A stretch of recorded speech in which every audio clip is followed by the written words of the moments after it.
O que 1000 mulheres, um palácio repleto de intrigas e um altar pagão escondido têm em comum?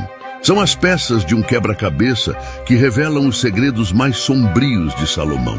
Dizem que ele passava noites com várias ao mesmo tempo, enquanto uma favorita o fazia desafiar tudo, até o próprio Deus. Como o homem mais sábio do mundo se perdeu em meio à luxúria e à safadeza. E o que Deus fez quando tudo saiu do controle? Salomão foi o filho de Davi, o rei mais amado de Israel, e de Batseba, uma mulher cuja história já começou cercada de intrigas e tragédias, que inclusive temos um vídeo contando essa história aqui no canal.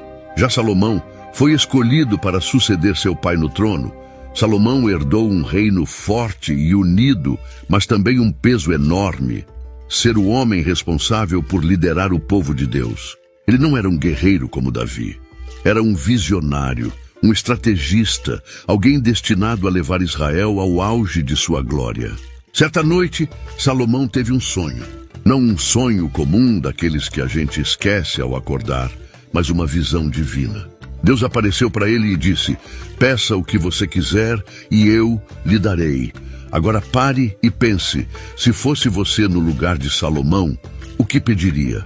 Riqueza? Vingança contra os inimigos? Salomão fez um pedido que surpreendeu a todos. Ele disse: Senhor, dá-me sabedoria para governar este povo tão grande. Sabedoria.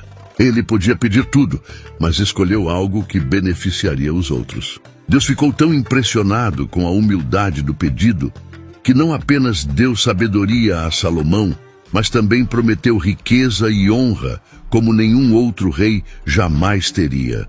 Logo, a sabedoria de Salomão começou a se destacar. Você já deve ter ouvido falar daquele julgamento famoso entre duas mulheres que disputavam um bebê. Cada uma dizia ser a mãe verdadeira, e não havia como saber quem estava mentindo. O que Salomão fez? Ele pediu uma espada e ordenou que o bebê fosse dividido ao meio, dando metade para cada mulher. É claro que isso era um teste. A verdadeira mãe implorou que o bebê fosse entregue a outra mulher para que ele vivesse. Salomão declarou: dê o bebê à mulher que prefere perdê-lo a vê-lo morrer. Ela é a mãe verdadeira. Essa decisão sábia fez sua fama se espalhar rapidamente. Reis e rainhas de terras distantes começaram a ouvir falar de Salomão. Pessoas vinham de todas as partes para ouvir seus conselhos. Ele escrevia provérbios, compunha cânticos, e sua sabedoria era comparada à de anjos. No início de seu reinado, Salomão era o rei mais sábio e justo que Israel já havia conhecido. Ele havia pedido a Deus sabedoria, não riquezas ou poder, e por isso Deus lhe concedeu tudo isso e muito mais. Seu reino prosperava. O templo do Senhor, construído com riqueza e esplendor, era o orgulho de Israel. Mas Salomão não parou por aí. Enquanto acumulava ouro, cavalos e terras, ele começou a acumular também mulheres. No mundo antigo, casar-se com princesas estrangeiras era um símbolo de poder e aliança política. Cada casamento representava uma vitória, um acordo com outro reino. Mas para Salomão, isso não era apenas política, era desejo. Logo o harém do rei começou a crescer.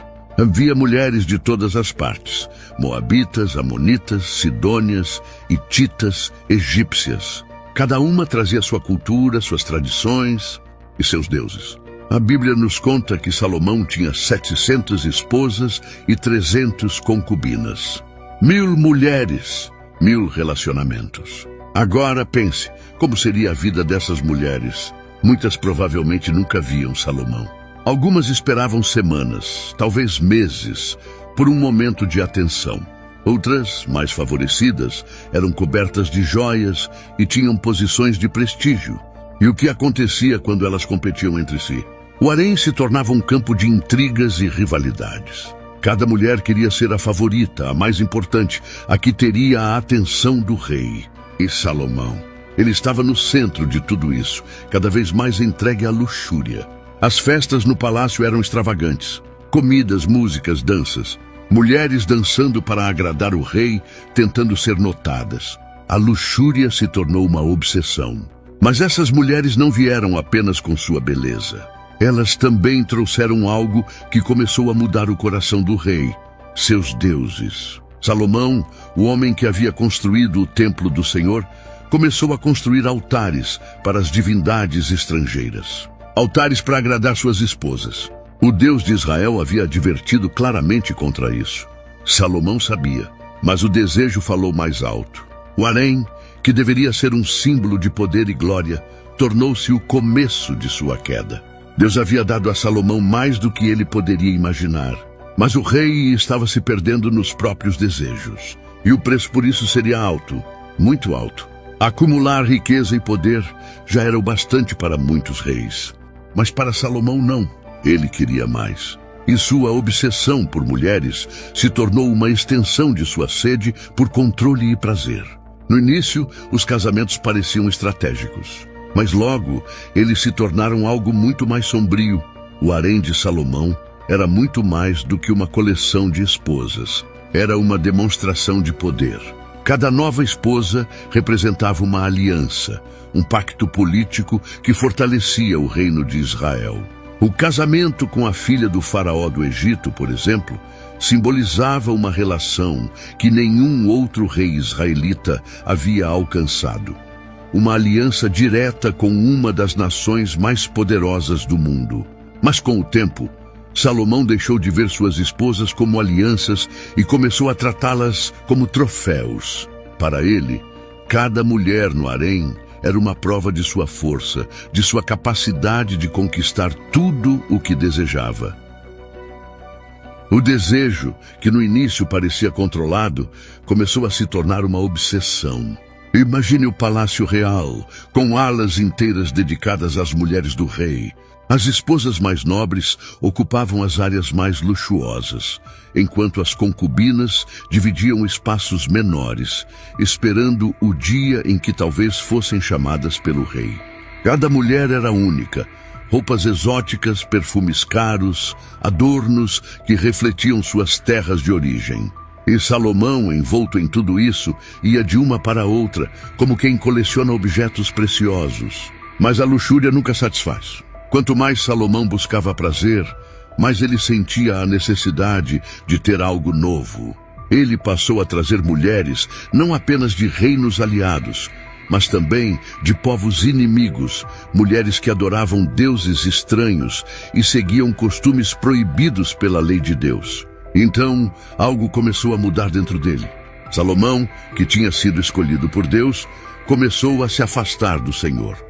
Para agradar algumas de suas esposas favoritas, ele permitiu que elas realizassem rituais em honra a seus deuses. Primeiro, foram pequenas permissões.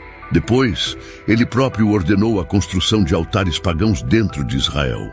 Essas decisões não passaram despercebidas. Os sacerdotes do templo começaram a murmurar. O povo, que antes o admirava, começou a se perguntar se o rei ainda seguia o Deus de Israel. Mas Salomão não parecia ouvir. Ele estava consumido por sua obsessão, cego pelo poder e pelo prazer que vinham com seus casamentos. No entanto, havia algo mais profundo acontecendo. A busca incessante por mais mulheres não preenchia o vazio que crescia dentro dele. Por mais sábio que fosse, Salomão estava começando a aprender uma lição amarga. Quando colocamos nossos desejos acima de Deus, nunca encontramos satisfação verdadeira. Mas Salomão ainda não havia chegado ao fundo do poço. O harém continuava a crescer, e as rivalidades entre as mulheres estavam apenas começando.